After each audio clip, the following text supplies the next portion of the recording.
Welcome back to the poker vlog. This is episode number 192, and this one is particularly special for me. Not only are the hands unique and interesting, but I get to share with you some news about a project I've been working on for the last 8 months or so.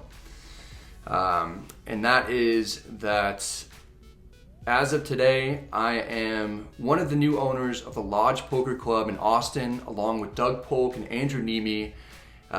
We've partnered up with the owners that have had it since the beginning. They've done an amazing job cultivating this atmosphere that's really player friendly, and they do a great job with operations, and the staff is great. It's a 60 table room. So this is just going to allow us to not change the vibe at all, but just go in there and have a ton of fun making content and hosting events. I really think it's going to be kind of one of the biggest hubs in poker. I mean, it already is, but I think we're just going to blow everything away, and I am so pumped up. We're doing what's called a monster meetup week. That'll be January 24th through the 30th, and that's kind of our coming out party basically. And I want to extend an invite to everybody in the poker community, you know, whether you're a viewer of this channel or you're a vlog watcher or you make poker content, please come out and let's celebrate together. This is going to be something that's so cool. That whole week we're going to have live streamed games. We're going to have the largest meetup game ever in Texas. That'll be Tuesday the 25th. And then Doug is doing high stakes stuff. We're having a special PLO day, and we're having a special bomb pot day. So this is going to be something that you definitely won't want to miss. And what this means for me going forward is that I'm going to be going out to the lodge pretty much as often as I can. I'm going to be playing the majority of my hours there, and I'm going to be making a lot of videos from there. I'll be playing the live stream a ton, and I'll be doing commentary. This is the biggest investment that I've ever made in anything. So it's a special day and just a whole special project for me. I never envisioned myself being owner of a card room, and we can kind of have as much fun with it as we want.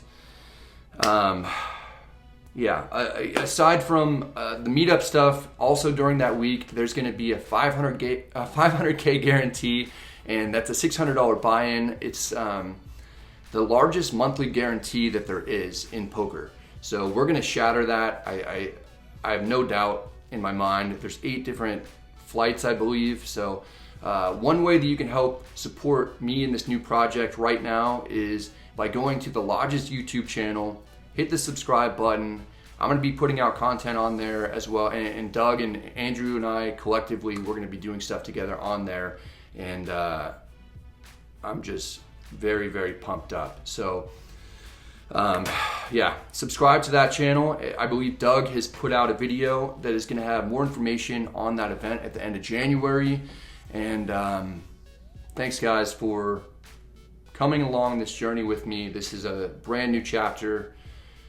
And I think 2022 will be the most enjoyable year of my life, I'm hoping. So, and I hope that for you as well. All right, let's go ahead and get started. I had a bad October, but since losing 10K in high stakes, I've won 14 out of the last 15 sessions coming into this one at Bellagio. We're playing 5-10 on the home court. I buy in for 1,500, that's the max. I'm looking forward to playing a long session. We get started at 4:20 today, and I'm not even going to make a joke about it. You'll be able to see the timestamps of hands in the top right corner. It'll be important to keep an eye on that. You can also see our awesome Jiggity's Nation water bottle in the middle of the screen. There's a link in the description box below if you'd like to pick one up for yourself. A few minutes in, I switched to what appears to be a slightly better table where I'm dealt King-Jack offsuit in middle position. I raised to 30. Cutoff, button, and big blind all call. We're going 4 ways to the flop. It comes ace, 8, 5, all clubs. We've got the king high flush draw. The big blind checks. I have a blocker to the nuts, a great draw, and an ace high board is also good for me as the pre-flop aggressor. I bet 70 as a semi-bluff. There's a small chance that I can win this immediately with a bet. If not, the pot will be larger for me in case I hit my draw, and I can actually keep firing as a bluff on future streets if I want. The cutoff calls, the button folds, the big blind calls, It's down to 3 of us. The turn is the 3 of clubs. We've got the nuts and a multi-way pot. The big blind checks. I'm hoping at least one of my opponents has the queen, jack, or 10 of clubs and will be willing to stick around. I bet 140 to target those hands. The cutoff does his best impression of a batter facing Randy Johnson in the 90s, and he gets out. The big blind is a different story. His is one of future pain and tragedy.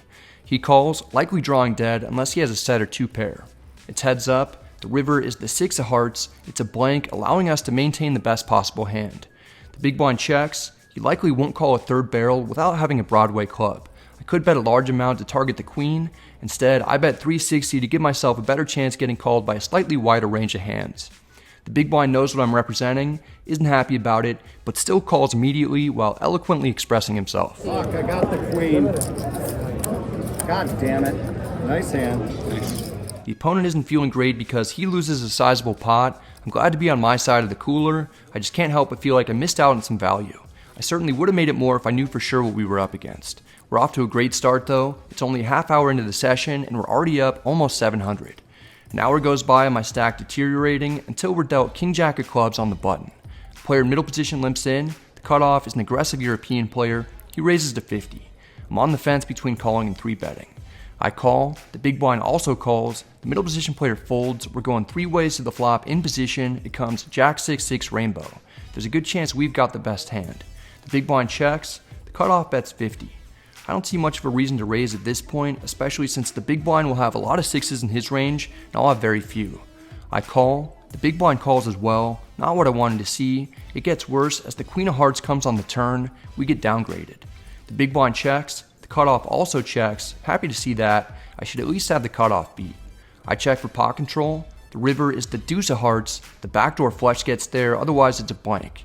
The big blind checks without having a good reason to believe that anyone behind him will bet, so I likely don't need to worry about him having a better hand. He may have something like jack 10 or 8-7 of diamonds. The cutoff bets 100. This is a small sizing that doesn't necessarily indicate too much strength. I call, hoping that I don't get beat by ace jack. The big blind comes in out of nowhere and goes all in for 495 total. Maybe he has quads or made a backdoor flush somehow. The cutoff folds. I really wasn't expecting the big blind to go for a check raise on the river once it checked through on the turn. I'm skeptical and curious. This doesn't make a ton of sense. It's possible that the opponent saw an opportunity to make a move once the cutoff bets small on the river, and I just flat. The jam isn't for too much more money, and it's way more fun for the vlog if I call so that we can see what the big blind made this play with. I'm just wrong too often in these spots. I reluctantly fold. The opponent may have gotten one through on me. I guess we'll just never know. He wins the pot. I don't like losing. And now I'll have to punish the table. I pick up 9-8 suited in the big blind. It's 6-handed at the moment. Under the gun opens at 30. The cutoff calls. I've got a hand that plays well, and it's only 20 more for me. I call. We're going 3 ways to the flop. Out of position, it comes ace 10-7 with 2 hearts and a club. We've got an open ender and a backdoor flush draw. I check. Under the gun bets 40. The cutoff calls. I'm getting a good price, and there are a lot of cards that can help me out. I call. The turn is another 7. We don't improve. I check. Under the gun slows down and checks. Maybe he isn't very strong. The cutoff bets 60. There's a small sizing that seems weak. The cutoff is a recreational player. He probably has an ace or a 10 and felt like he should bet some amount, but didn't want to make it too much in case I have a monster or somehow the under the gun player does. Actually could have plenty of 7s in my range. The other 2 players will have very few. I don't want to call with an open ender on a board that has a flush draw out there. I don't love folding either. I go with my sense that the cutoff is firing with a scared bet, and I raise to 210 in order to win without actually having to make a hand. The under the gun player quickly folds. The cutoff is taking more time. He knows that I'm trying to represent trips. Apparently, my story is convincing enough. The opponent folds an ace face up. We get the bluff through and steal a nice little pot. Good bet. Thank you. If you were in the big blind, I would have came home. That one gets us headed back in the right direction. We'll make faster progress with rockets though. It's a straddle pot and we're in the big blind. Under the gun +1, the player in middle position and the cutoff all limp in for 20. The aggressive European player on my right raises to 160. This is teed up perfectly for me. I put in the 3-bet to 400. 2 of the limpers fold. The cutoff, who's the same opponent who folded the ace in the previous hand, is having a harder time returning his cards to the dealer. He's only put $20 in so far, and it's $380 more for him to stick around. I can't imagine what he could be holding for him to even consider calling or raising, but then my mind goes back to a conversation I happened to hear him have with the player sitting next to him about a prior hand. In it, he said that he limped in pre-flop with kings since the European player has been aggressively raising and 3-betting against him. Perhaps the cutoff is limped in with the monster again here. He gets a count on my stack, I only have 1,700 total, and the cutoff has me covered. I'm hoping that we're going to hear the opponent say all in. Instead, we hear him say, he lays down whatever he had, and then the small blind folds right away. I'm absolutely shocked to hear what the cutoff says that he folded. If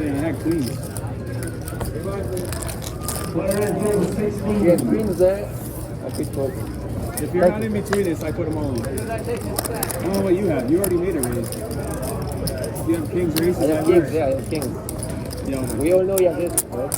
I don't think he had aces. I would say there's a chance he might have had jacks there, you know? There's a lot to talk about there. The cutoff limp folded pocket queens to a 3-bet. He said he was more worried about the small blind. I don't know how that's possible given the fact that the small blind regularly raises and 3-bets when the cutoff is in hand. He should be the last person to be worried about. Because the small blind is so aggressive, it opens it up for me to re-raise, which is the situation that the small blind recognizes, but the cutoff doesn't, and that's why the small blind was laughing. It's mind-boggling that the cutoff could have limped in with queens, eliciting a raise, then a 3-bet, and then after setting the trap, he folds. I don't think in my entire time playing poker I've ever seen someone limp fold queens, and on top of that, he was actually correct in doing so.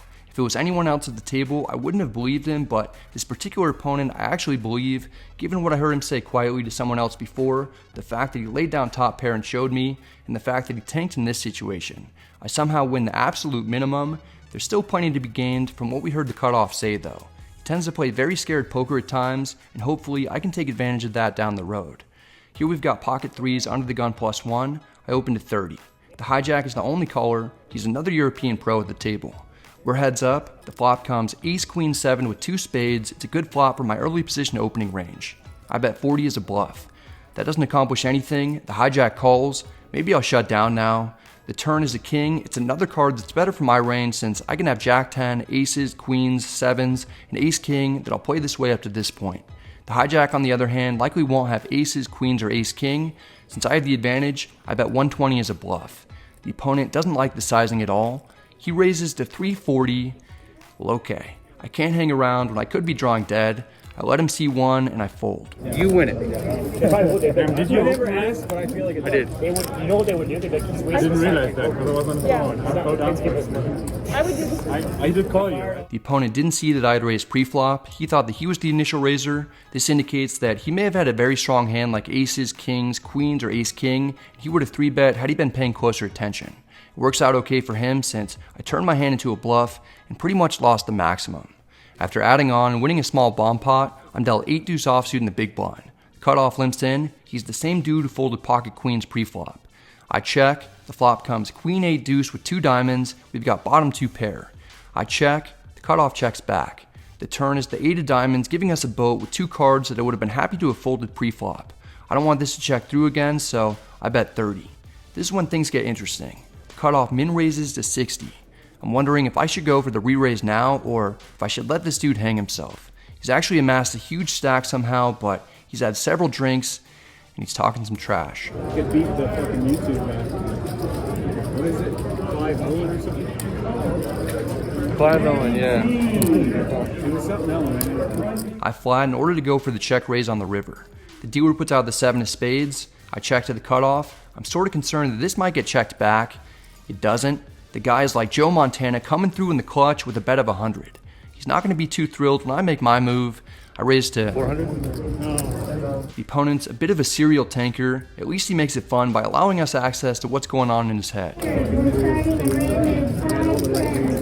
For a dude who had all the right reads, he gets a well-earned F for his play. Usually you don't want to raise someone that you believe to be strong, and you definitely don't want to fire again on the river once you get called. It's not his fault though that he's in this situation. It's obviously the dealer's fault. The player earlier got a count on my chips. I have 1180 behind. I'm starting to think that this tank job might be an elaborate act, and then he's going to jam on me with queens full or something. I soon find out that's not the case when the opponent decides to turn over the jack of diamonds as if he's got the flush in order to get a reaction out of me. Worried about that? To be honest, I'm more worried about a real-life Sharknado happening than I am about this guy's fake flush that he's wasting everyone's time with. If he had a flush, why not just flip over both cards? Instead, he keeps going on with the theatrics. Dude, I bluffed you earlier with 9-8 as a tribute to Tony the Goose Siragusa. He doesn't know that though. After a minute and 54 seconds goes by in a pot that isn't that large, the opponent folds what I imagine is Queen-Jack offsuit. I never see what the other card is. I'm almost positive it's not a diamond. This particular opponent hasn't called me in one spot today, and I think he's being genuine with his belief that I don't bluff, so I'll for sure try to use that against him if I can find the right opportunity. I get completely card dead for almost 2 hours before getting dealt pocket kings on the button. After looking at rags for an extended period of time, I'm beginning to wonder if this premium hand is just a mirage. 3 players limp in, including the guy who's trying to beat Clive Owen but can't. I only see that there are 2 limpers and I raised to 50. I would have made it 60 if I'd known there was one more. All 3 opponents call. We're going 4 ways to the flop in position. It comes Jack 8-7 rainbow. Not particularly good since one of the other players could have a straight, 2 pair, or perhaps a set. Under the gun and the middle position player check. The hijack isn't going to wait for me to bet. He makes it 130. This is a very strange situation. I'm never folding. I call. It'd be great if the other 2 players fold and we're able to play heads up in position. Instead, both opponents call. 4 of us have put money in on the flop. That's very scary. The turn is the 3 of clubs. It's a complete blank at least. He checks to the hijack once more. This time he unloads a bet of 650. I've been waiting for quite a while to make a hand. I finally have one, and I'm facing a big bet for this game with multiple opponents. It's really tough for this to be a bluff since it has to get through a lot of people. One of the other players may have even flatted the bet on the flop with 10-9 to set a trap. There's a chance that I'm best with pocket kings. It's just not worth it for me to stick around after the hijack, who'd been playing tight up to this point, is blasting away here. I like to avoid situations in which I might be drawing dead. I fold in order to find a better spot. Under the gun folds. The middle position player eventually folds as well. We never see what the hijack has. He wins a nice pot though. Almost 7 hours into the session, when we look down at Queen 4 suited in the hijack, the guy who doesn't think that I ever bluff has straddled. I'd like to play a heads up pot against him in position. I raised to 50.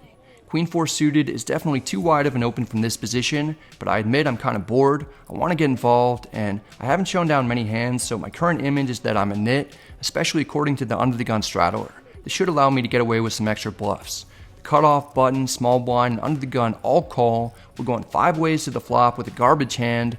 Not ideal. The dealer puts out Jack 5-4 rainbow. We have bottom pair and a backdoor flush draw. The small blind checks. Our friend who straddled bets 50. There's another small sizing from him. The times that he's done this before and I've raised him, he's folded. I actually have a hand here that I don't want to fold where I'm getting 6-1 on a call. Any 4, spade, or queen will help me out. The fact that I'm holding a 4 makes it a lot less likely that I'm up against a set or 2 pair as well. I raised to 200 to keep players behind me from calling.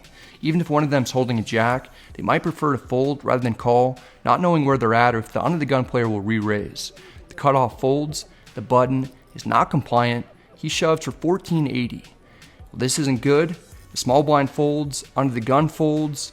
I fold. My plan completely backfired. I raised pre-flop with cards that I should have thrown in the muck, then raised on the flop with bottom pair when I again could have folded. I get punished for my aggressive play and lose $250 when I didn't have to lose a penny. I add on for 300, then run cold some more and add on for an additional 200. I'm in for 2200 total when I pick up ace 10 of hearts under the gun +1. The European pro on my right raises to 30. I call, the button calls. The small blind is the main villain from this episode. He 3-bets at 230. This strikes me as odd since it's the first time that I've seen him 3-bet. He limp folded queens to a 3-bet earlier, and he at least says that he limped in with kings before that. In that king's hand, the European player on my right raised, and the guy just flatted rather than limp 3-bet with the kings. He seems to really like to play a trappy style of poker. He's regularly doing the opposite of what people expect him to do with strong hands, and to his credit, it's worked out well for him. He might be the biggest winner at the table currently. He's won some big pots against some other players, and he's avoided paying me off when I've had some strong hands against him. Under the gun folds. I'm glad to have him out of the way. I have an ace, making it a lot less likely that the small blind 3-bet with aces or ace king. Plus I know that he's folded a premium hand pre-flop already in a spot when he should have gotten it in against me. The small blind thinks that I don't bluff, and he's made folds every time that I've shown aggression. I try to play into his perception of me, and I put in a back 4-bet to 600. This is going to get the table's attention. It's not often that you see a back 4-bet, but it it's usually done with aces or ace-king. I don't even remember a time that I've done this as a bluff. The conditions here just seemed good to pull off the move. Occasionally, I actually will flat from under the gun +1 with aces or kings if the under the gun player is raised. Immediately 3-betting narrows down my range to only a couple of hands, so sometimes I prefer not to do that in order to avoid basically playing my cards face up. The button folds, it's on the small blind, he tanked for nearly 2 minutes in the hand when I had 8-deuce offsuit. Let's see if he can beat his own personal record here. About 50 seconds in, he asked for a count as he's done multiple times. I only have 8.55 behind. Folding to a 5-bet jam when I'm getting such a good price would really pain me, stuck me, might have to call if the opponent goes all in. Surprisingly, the small blind hasn't been anywhere as close to as talkative as he was in the previous hands. Aside from asking for a count, the only other thing that the player says a minute and 45 seconds into thinking is, You don't have me beat, bro. And then after a full 2 minutes go by, he adds, the opponent has officially shattered his previous best tanking record. I'm just staring straight ahead. 2.5 minutes after I raised, the small blind finally folds. We get a pretty creative bluff through, and against someone who talks a lot of trash, it's important to show him that I owned his soul so that hopefully he'll play some more pots against me in the future. He's the primary person that I'd like to battle with. We have a game. I know he doesn't have me beat. It's just like this shot. The player would later say that he folded pocket 10s. That would have had me in pretty terrible shape if we got it all in. I win that one, but I'm still stuck 450. I go on a nice streak of getting dealt some playable hands that I'm able to win some small pots with before picking up king 10 of diamonds under the gun. I raised to 30. It's the 4th hand in a row in which I've been the pre-flop aggressor. The European player on my right may suspect that I'm opening light. He 3-bets to 140. I've got a hand that plays okay in position. I call for 110 more, but there's a bit too wide of a call from me. We're heads up. The flop comes 8-8 deuce with 2 diamonds. We've got a flush draw and 2 overs. The big blind bets 100. I've got one of the best flops that I could get. I'm going nowhere. I call. Despite this being heads up between me and the European player, there's a lot of big pot tension that the entire table feels, even the drunk guy. Might make quits. The turn is the 10 of spades, which matches one of our cards. Now we at least beat all ace-high combos. We're not out of the woods yet though. The big blind bet's 320. I've got a hand with value and a lot of potential. I don't necessarily feel the need to turn my hand into a semi-bluff in order to get better pocket pairs to fold, although there's some part of me that wants to rep 10s full. I call with hopes of drilling another 10 or a small diamond. If the ace, queen, or jack of diamonds comes out, there's a greater risk that my opponent will have a full house. We don't get any of those cards. The river is the king of clubs, giving us top 2 pair in a large pot. If I'm up against aces, kings, or 10s, I'm going to lose a lot of money. The big blind checks, alleviating most of my concerns. There's only one combo of kings and one combo of 10s left in the deck anyway, so I don't need to worry too much about those hands. The main hand that I'm worried about is aces. Not that worried though.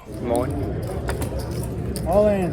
I slightly overbet jam for 1270. I want it to look like I missed a flush draw. I don't get snap called, so I'm almost 100% sure that I've got the best hand. Maybe the opponent can find a call with a hand like pocket queens or jacks with no diamond. He'll almost definitely call with ace king. It's just unlikely that he'll have that given how this has been played. Ultimately, the big blind lays his hand down. We've been friendly with each other throughout the session, talking about poker and YouTube. I let him know that he made the right decision. Good fold, good.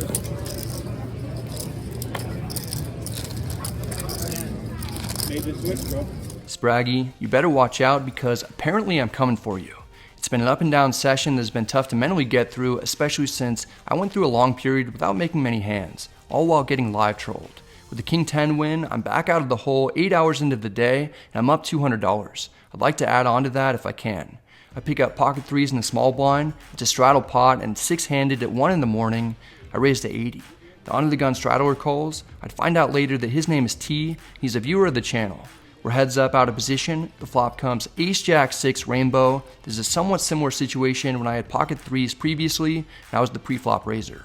I could have the best hand, and this is just a better flop for me in general since I'll have all the sets in my range, ace jack combos and ace 6 suited combos. I bet 100 mostly as a bluff, but also to clear out some equity from a hand like 10-8 suited. Under the gun makes a move that's very unexpected. He raises to 220.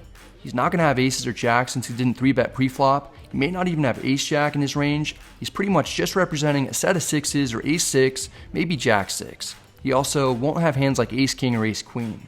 I'm just not buying that he has anything, but I don't have a hand to really call with.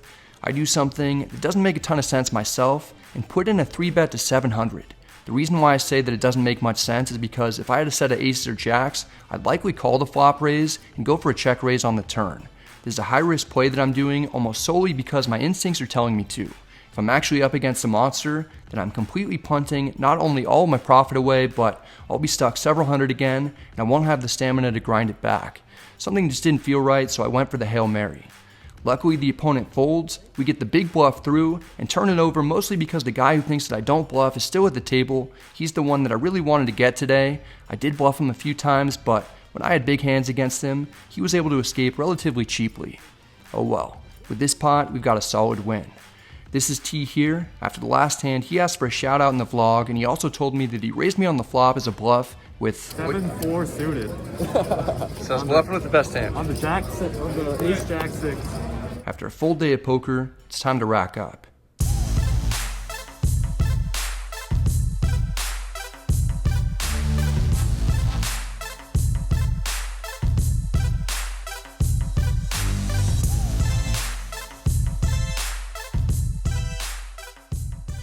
I played for 9 hours today. I started the session at 4:30. It's almost 2 a.m. at this point, and I was up 700 to start pretty much, and then I was down 700 or 800.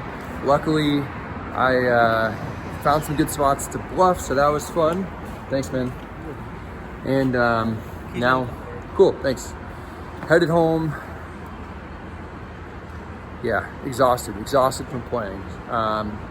Toughest thing today was just like battling with myself and not getting impatient when I was running cold. So that queen four suited hand, for instance, that's a fold pre-flop, but I ended up playing it because the guy who straddled, I kind of wanted to get, and then that one didn't work out, but the other bluffs today did, so that was fortunate. When bluffs don't work out, it's kind of a recipe for disaster. So very happy to win 550, and now I'm headed home. That's it for this one, guys. I hope you enjoyed it. If you did, I'd appreciate it if you hit the like and subscribe buttons because it helps out the channel a ton. If you have any questions or comments, feel free to let me know in the comment section. I'm happy to get back to you.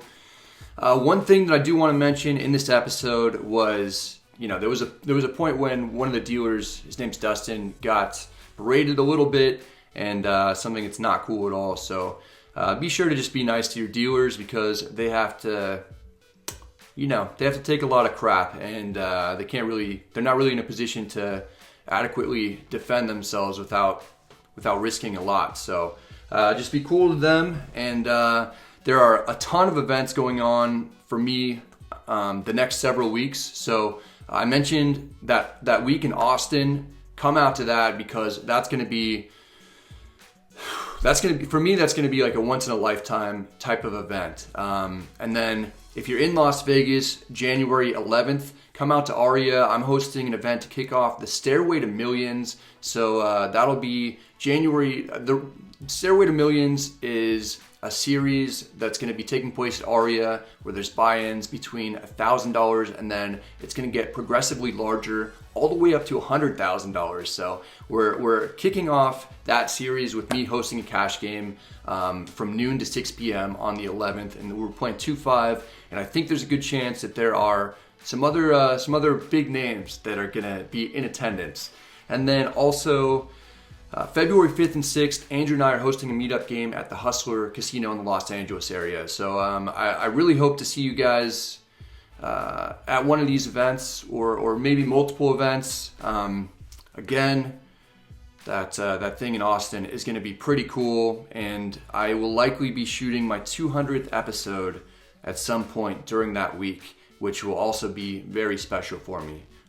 So Happy New Year, guys. Good luck at the tables. Stay safe, and I'll see you next time.